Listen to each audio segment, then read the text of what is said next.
Guys, nandito na naman ako. Siyempre, eto ha. Ang ganda, napanood nyo na ba yung briefing?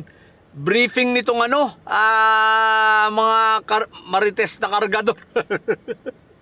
Briefing, no? Nagrereklamo daw si Mother Solar kasi bakit siya isinama. So, teka, panoorin muna natin para mas maganda. Ito. Si Senator Loren Legarda nagtatanong bakit daw siya sinama, ikakampi natin yung anak niya na si Rian na mag-expose ng katiwalayan sa bansa natin. Bakit niyo sinama si Senator Loren Legarda? Totoo naman sir na drop kami ng dalawang maleta dun sa bahay na. Kasama mismo si Kung Salvi.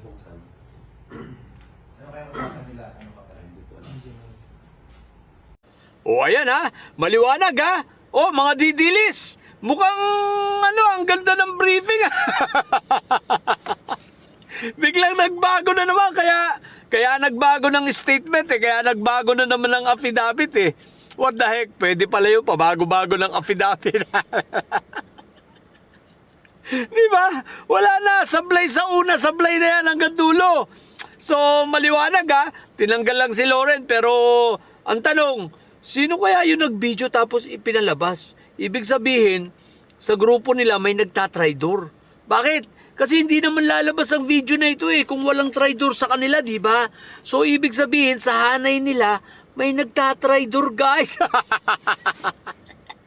Hoy! May diferensya! Bayaran mo kasi ng buo, hindi yung nagda-down ka lang, mangangako ka tapos magda-down ka, hindi mo binabayaran ng buo, samantalang nag-share naman sa'yo ng kumpleto si Sabit Sipon. Pati yung share sa'yo ni Sabit Sipon, tinitira mo pa rin, kinakana mo pa rin. Ibang klase ito si Mike Diferensya no? O ayan ha, maliwanag ha, safe ka na. Safe ka na, Loren, wala ka na sa listahan. Tinanggal ka na, pero sila Jingay, not Jingay, si Joel, siyempre tumanggap rin niya ng maleta pero wala sa listahan. Pag yan tumalon, mapapasama na yan sa listahan. Si Quick Melt, kahit tumanggap na lang maleta yon pero malamang-lamang, ilang panahon sa statement nila, kasama na yon sa listahan. Pero ang abangan natin kung kailan ulit sila mag-change ng affidavit. Kasi nga, hindi nila naialis si Mark Villar. Tanggalin nyo na si Mark Villar. Tinanggal nyo na nga, napaka-unfair nyo. Tinanggal nyo na nga si Mother Solar. Tapos si Prime Water, hindi nyo tatanggalin. Huwag kayong ganyan. Napaka-unfair nyo. Nananatili pa si Mark Prime Water sa minority. Kaya dapat tanggalin nyo na. Bistado. Ang bulok nyo talaga gumawa. What the heck? Ang bulok-bulok nyo nang gumawa ng mga narratives. Ang bulok nyo nang gumawa ng kadramahan. May traidor pa sa inyo.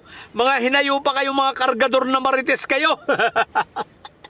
Malamang-lamang ang nagpakalat ng video ito si Atty. Balubaluga din. Atribida yun o kaya si Mike Diferensya. Mga atribida, mga tatanga-tanga yung mga yan.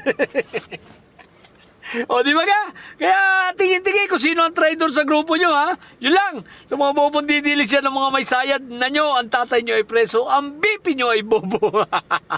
Matili kayo mga bobo at may sayad sapagkat ang may sayad ay laging high blood. Bye!